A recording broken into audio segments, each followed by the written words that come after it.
Hello, everyone. Thanks for joining. My name is Samir. I work with the engineering team at Gathr, and we're solving interesting problems on converting data to outcomes for planet-scale organizations like United Airlines. Today, I'm going to talk about accelerating the data to outcomes journey and how Gather's zero-code approach to ML and data engineering can lead to 50 times faster business outcomes. We also have a short assembly on Gather in action for one of our customer. They are from a BFSI domain. With me is Sarang today. Welcome, Sarang. How are you? Thank you. Thank you, Samir. Hi, everyone. My name is Sarang Bapat from United Airlines. I'm the Director of Data Engineering at United. And today, in partnership with Samir, I'm going to talk about an interesting use case that I think you guys will like. So let's start.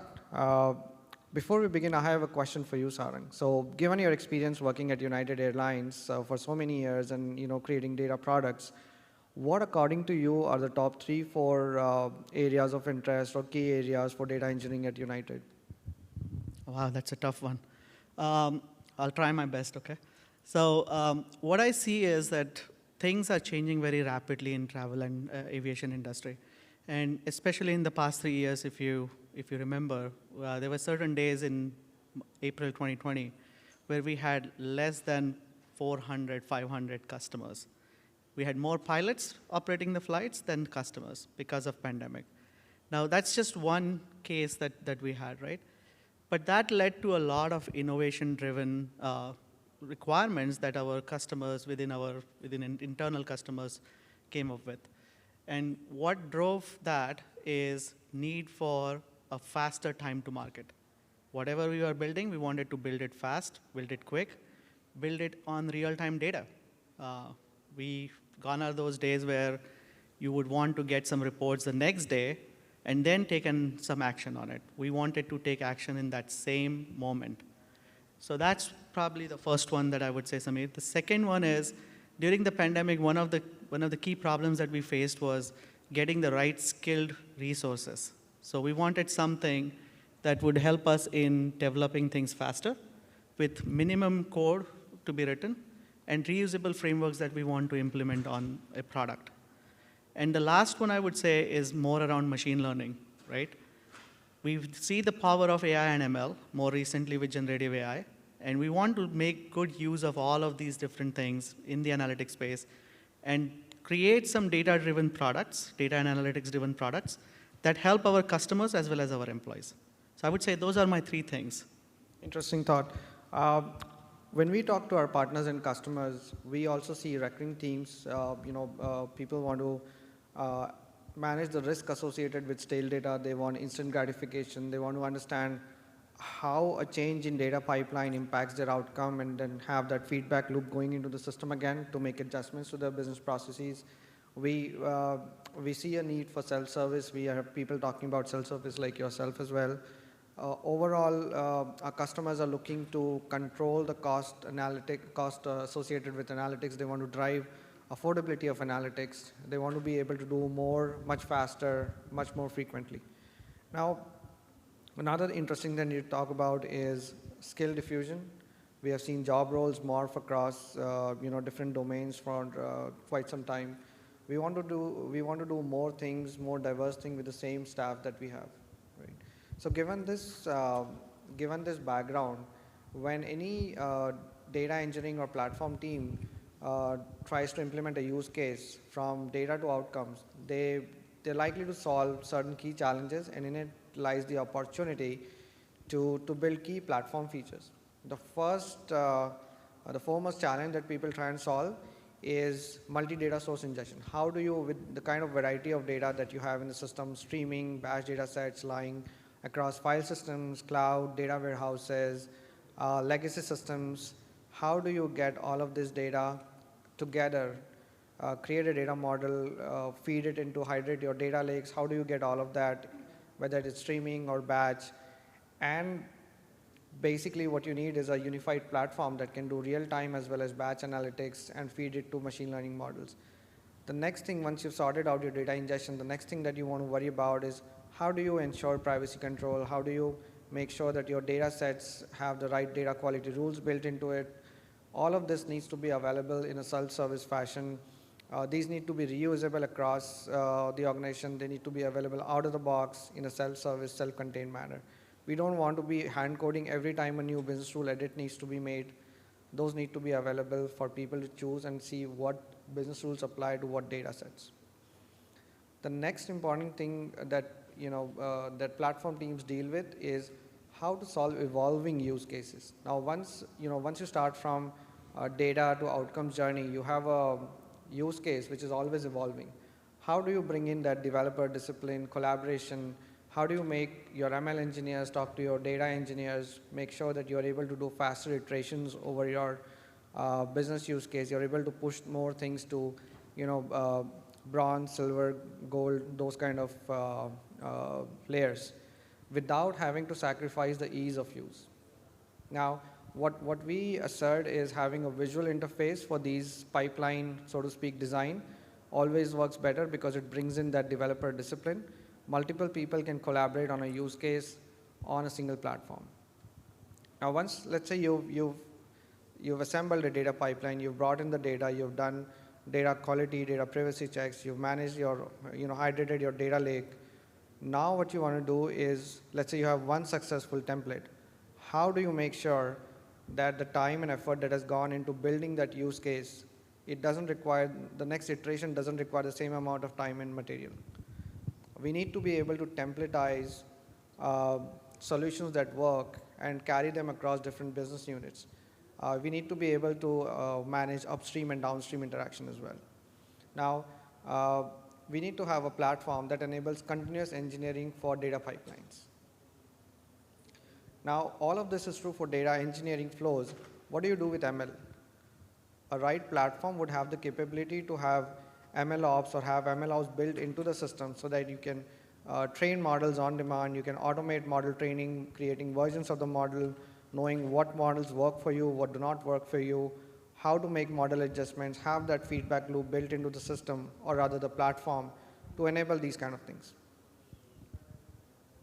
Once your insights are ready, the next important thing to do is create an application that consumes that insights. Now, you can build an application out of the platform, have a different set of people work on the application, create that, but that's always a handoff activity involved. It would be preferable to have a platform that basically goes from data to ETL to data orchestration to machine learning management to creating an application that can generate and act on insights or do reverse ETL for you, which is where the platform has to have the capability to enable users to create applications, data applications that they need. So in summary, the platform that we're talking about has to have the right set of collaboration features. It has to be unified in the sense that we need a, it can enable data scientists, it can enable data engineers, it can enable data analysts as well. The other thing about this platform should be, it should be a zero-code platform where people can come in, drag and drop things, and get started. So what we have done with Gathr is we've taken all the solution templates that you require from going from data to outcomes, put that in an ecosystem, applied our 3 principal rules of zero code and ML enablement, and a unified user experience. And we use it across different industries to solve a variety of problems. Basically, the platform is designed for your data teams to use in a self-service manner that can take your raw data to data production-ready application in a matter of minutes. To demonstrate this capability of the platform, we want to demonstrate a banking use case for one of our BFSI customers where they want to increase the deposits in their bank. Now, this is a very relevant use case given the times of hyperinflation. I have a short assembly on that, and it's very similar to a production environment. What the bank wants to do is move away from traditional ways of engaging customers to a more machine learning enabled approach. Now, term deposits are something which is generating a lot of income for the bank, but the bank also needs to have campaigns in order to have customers sign up for their offerings. Now, The campaigns are effective, but at the same time, they are very, very expensive. Having people call customers on the phone and them not responding or this makes the campaign ineffective. This makes it very difficult to launch the next campaign. So essentially, the customer is looking for accuracy, optimization, and affordability. Accuracy in terms of determining who are the most likely customers who are going to do a term deposit with us. Optimization in terms of we should put our resources, call people who are most likely going to be interested in signing up for our service. Affordability in terms of if we do this, can I templatize the entire solution and apply it to a variety of problems, similar problems in my bank? So we want to bring down the cost of redoing applications. We want to optimize the spend on campaigns. We want to accurately judge who is our next good customer. Now, in order to make the transition from a traditional to a more machine learning based approach, going from deterministic to an ML based approach, there's a variety of data sources that you have to work with in order to get the right kind of high quality data that is required to build a machine learning model. Now, this data could be spread across CRM systems. You could have access logs. You could have things like how did the customer respond to previous surveys. You have survey logs as well. So the idea is to put all of this data together and create a machine learning model which can feed insights to an application which call center agents or contact center agents can use. Now, there are two parts to this. One is building and operationalizing a machine learning model. The second part of it is creating an application which the contact center employees can use and make the next move. Right?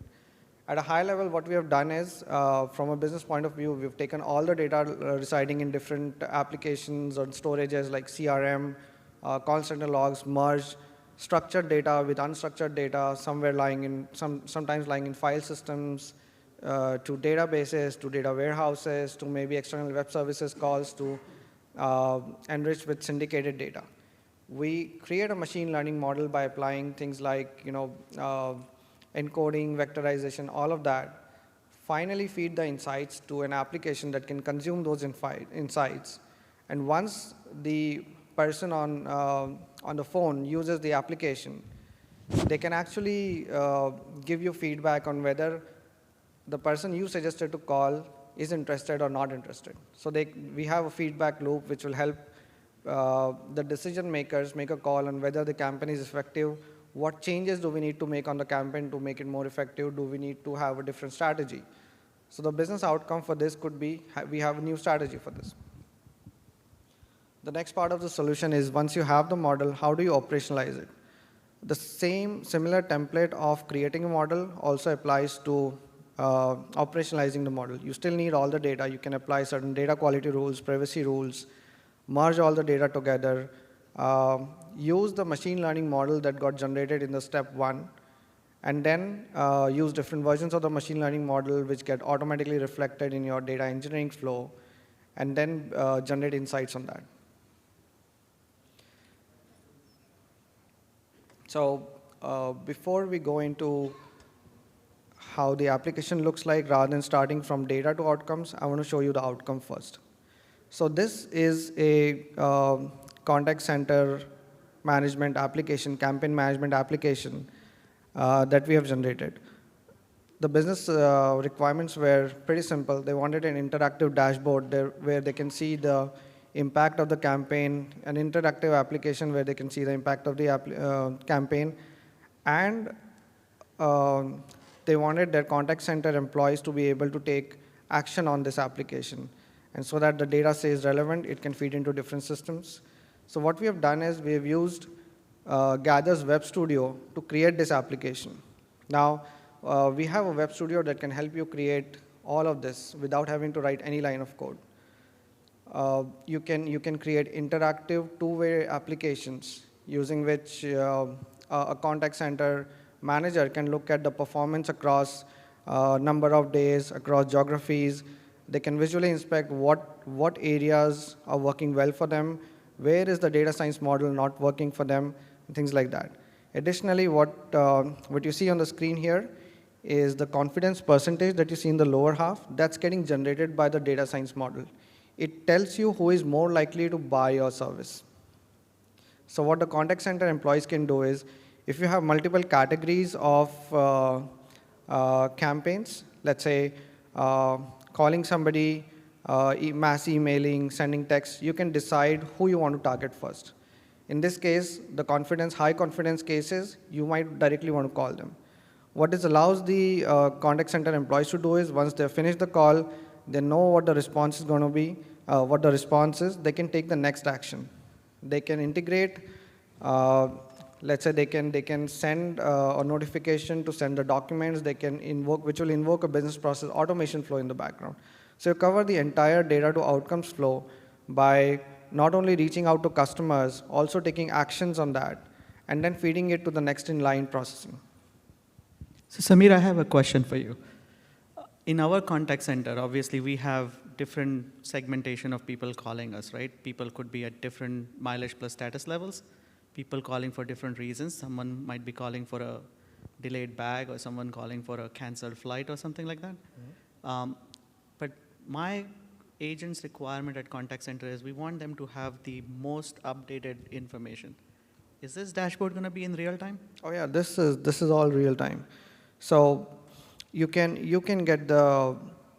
apply the machine learning model in real time, get exact idea of why the person is calling, what's the likely result of that interaction is going to be, and what path you want to suggest to that customer. This is all happening in real time.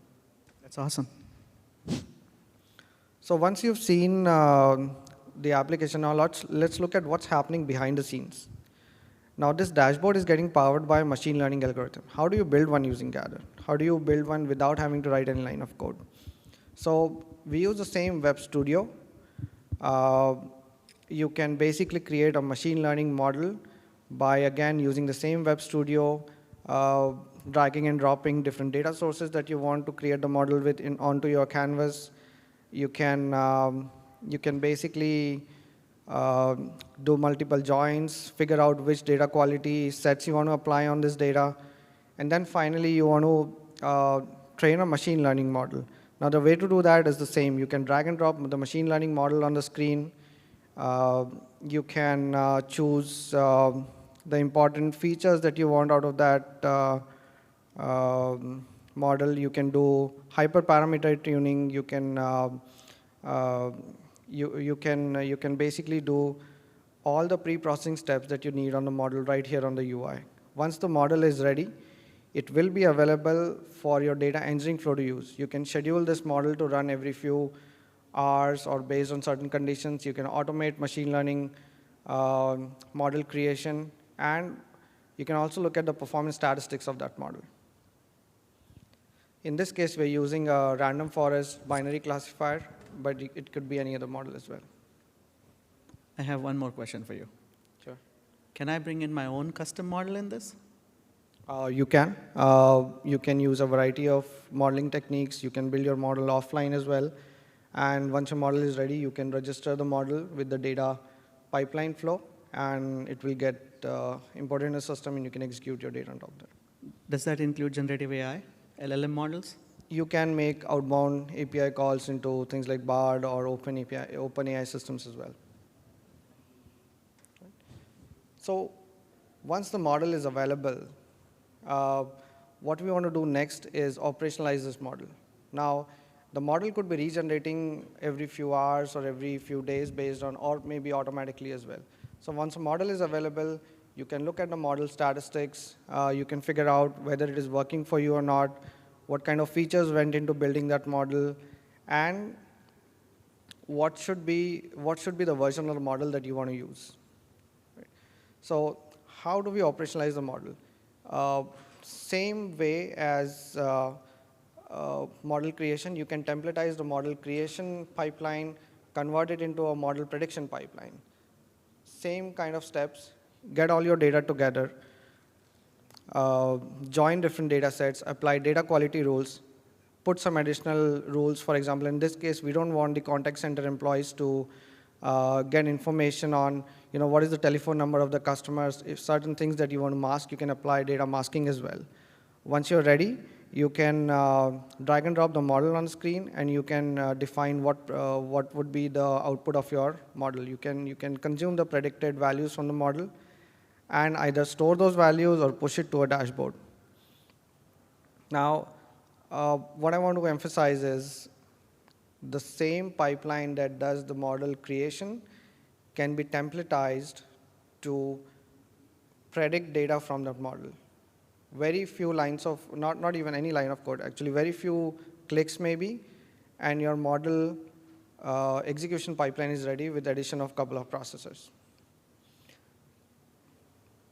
Now, what I want to emphasize is the three things that we saw on the screen: the application that contact center campaign managers are going to use, the machine learning training pipeline, which can generate a model, create multiple versions of the model, automatically swap the model out, and the third pipeline, which uses the model to predict the likelihood of customers subscribing to your services. All of these three major building blocks have been created without having to write any line of code, including the visualization and the dashboard that you see. To summarize what we have seen in the demo is we've seen how model building can be done, how multiple model versions can be created, model swap can happen, how a data-driven application can be created to consume the insights, how data collection and correlation happens. You can plug in multiple data sources, variety of data, structured, unstructured. You can combine them and create one meta model. Or you can create data assets as well. If you want to analyze your data before you want to go into the ETL part of the pipeline, you can analyze the data, see what the data characteristics look like before going into the ETL flow. Additionally, what we can do is we can also enable you to share your data sets or have a continuous engineering flow built in so that you can promote this pipeline from dev to UAT to production. Now, we've seen how Gathr can solve one kind of use case, but with our fundamental pillars of zero code, ML enablement, and a unified user experience, this ecosystem can be applied to a variety of problem domains and can be used by a variety of users. We can enable DevOps by having them use the system to manage your data processing pipelines, orchestrate different flows, create one, manage scheduling or promotion of those data orchestrated flows. You can have data analysts working off the dashboards to take next action to analyze how your data pipelines are performing, how the campaigns are going, or any other business outcome that you want to analyze. You can have data engineers build and share data flows, which can be used with or without machine learning. They can do chain data capture and apply it to different technical problems as well. We have applied this to a variety of industries. We see uptake in industrial IoT, where this is used for analyzing or rather reporting the remaining useful life of rigs and things like that. We have deployed it at banks to detect insider threat within the banking organization.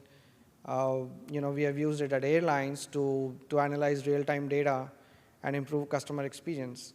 Now, one interesting domain that we have is airlines, and I'd invite Saran to share more on how the United engineering team is transforming data into awesome customer experience.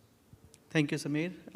You laid a very good foundation for me to kick off on the actual use case. But before I do that, let me quickly talk about the United journey, right? We are an airline that is over 90 years old. We have 80,000 strong employee base, and we fly approximately around 500,000 customers daily. So we are probably the largest. It's a little debatable. Sometimes we are, but we are one of the top airlines in the world. So going into how we embraced the whole issues with pandemic and how did we come out of that is because prior to the pandemic, even when world was great, which it still is, we laid out something called as a core 4 values, right? And so our operations, everything follows these core 4 values, which is safe, caring, dependable, and efficient. And what I mean by that is we want to ensure that our customers as well as our employees are traveling in a very safe environment. We want to be very caring so that what our customers want or expect from us is achieved. We want to have a very dependable airline, and that's the reason why we talked about having data which is fast, which is in the moment from an analytics standpoint, and definitely efficient, right? We are probably the only airline that is investing in sustainable aviation fuel with a goal of 0 carbon emission by 2050. So how does that go into action, right? So technology, data, and analytics plays a huge role in making an airline successful.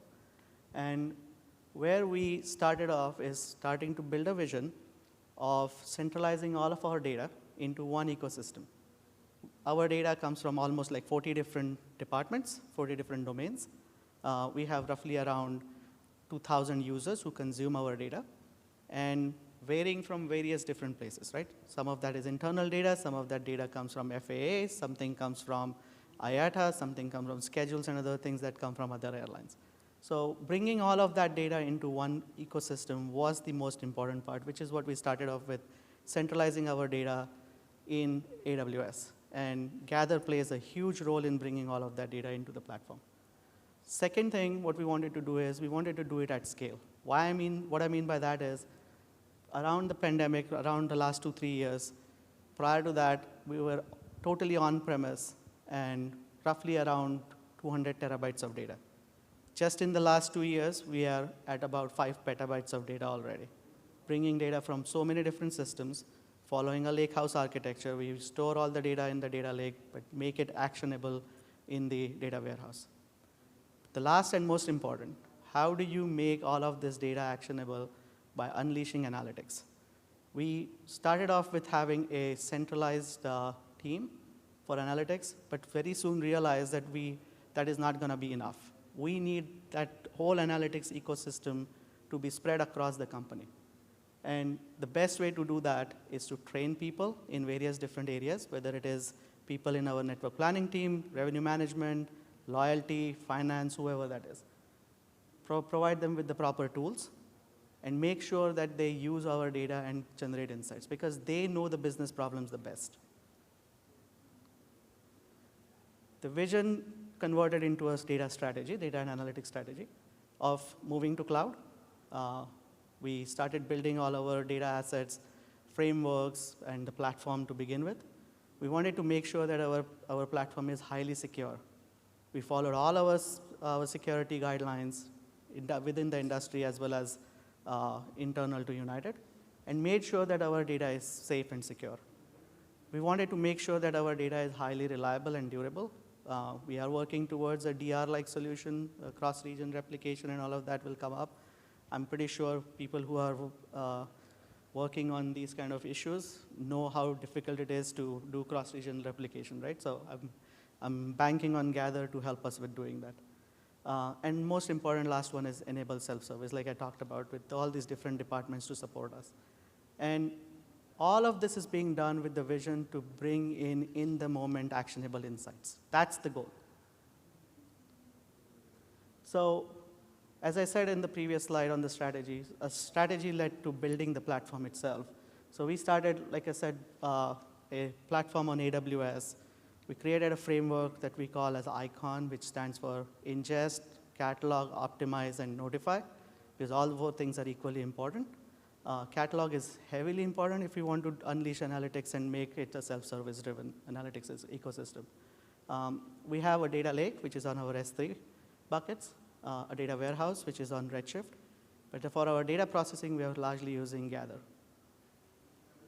And the reason for doing all of this is to make sure that our time to market is fast, we deliver quickly, we work on low code, no code, so that the development time is quicker, frameworks are utilized, so things like parsing JSON and XML and all those things, we don't want to waste time on doing that. We should have frameworks for that.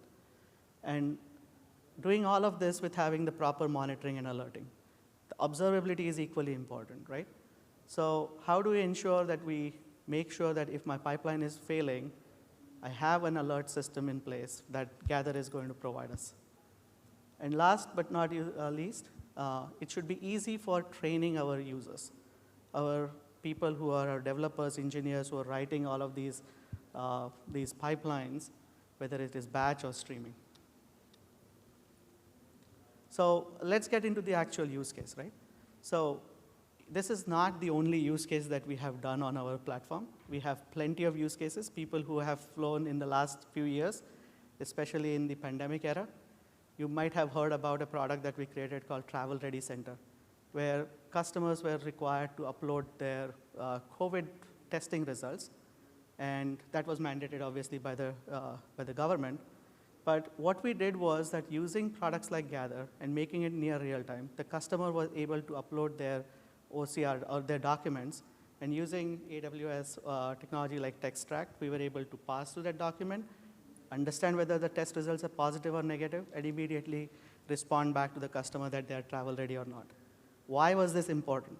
Because we don't want our passengers to be in the line waiting for an agent to verify their documents, because the passenger as well as the agent both are at risk during the pandemic. And we want minimum touch points. And technology, use of technology, from an efficiency standpoint, we saved a lot of money by people not calling contact center, not putting hundreds of resources at the airport. So best use of technology in that case. And we were able to do all of this with the power of our mobile app. Agent on demand is another such use case where we anticipated that there are going to be issues, and how do you use the virtual nature of technology now that everybody is familiar with Microsoft Teams, Zoom calls, and all of that. How do you use that kind of technology to make it easier for our customers? I don't know how many, let's take a quick poll here. How many of you flew into San Francisco this week? How many of you had flight delays? Imagine yourself at the airport, and your flight is delayed or canceled. Now you're going to stand in line for several minutes, I would say, hours maybe in some cases if you're not flying United, and you're at the contact center line or customer service line, and by the time you get to the agent, a good chance that the flight that you were looking for is already full. So you have limited options. What we provided with this application is it's on your mobile app. You can call the agent, a virtual agent, but case in point, there's a weather coming in Denver, and your flight is delayed. Obviously, they're going to be, the Denver airport agents are going to be very, very stretched thin, and you're not going to have enough workforce there. How did we make use of technology? We provided capability for customers to call in from their mobile app, but our agents were virtual. They could be anywhere within the United States. Could be in Newark, could be in Chicago, Houston, San Francisco, and still be able to assist the customer. Customers can call in or have a video call or a chat. All three modes were presented. This helped our customers to quickly resolve their issues and didn't have to wait in line. How did we do this? We used Gathr, obviously, because this was a perfect use case for having data in real time. We had data coming in Kafka from staffing, weather, schedules, bookings, and other things, right? All of this data was coming either in XML or JSON, so we took that, like I said earlier, had reusable frameworks, so the parsing logic and all of that was quicker.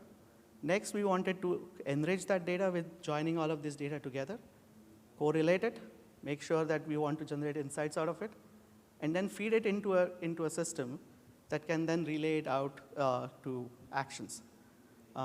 But while we were doing all of that, we also wanted to ensure that we store all this data in our data lake as well. Why is that important? Is because we can learn something from it. What actions did we take? Based on that, we feed it back into our system and become a better product every time. So just in 2022, we had over 1 million customers that we saved from going and standing into a customer service line. Our call wait times were under 5 minutes. Imagine that versus how long you have to stand in the customer service line. We worked as a one united team. People from the airport, technology, contact center, everyone came together, quickly built this product, handed it into the hands of the customer and the employees. And it's a perfect example of how we were able to use our system-wide support of our coworkers and make use of availability of a coworker in a different area and still be able to support the customer in Denver. And we're just getting started. We still don't have any level of AI ML introduced in this platform yet, in this project. But we aim to do that, and we want to make sure that we make use of Gathr as much as possible, because that lets us do this and predict things in terms of, I know that there is going to be a weather incident coming up in a certain hub or a station that we have. How can we make use of that information and plan better? Have more people assigned for agent on demand, provide some more insights to our customer as well.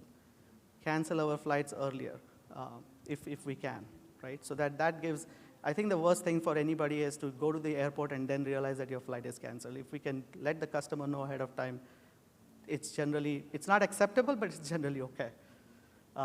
So that's basically our use case. I, again, would like to thank Samir and team for supporting us in building all of this and providing us this fantastic platform for taking our data and getting it into outcomes. And definitely want to thank all the audience as well.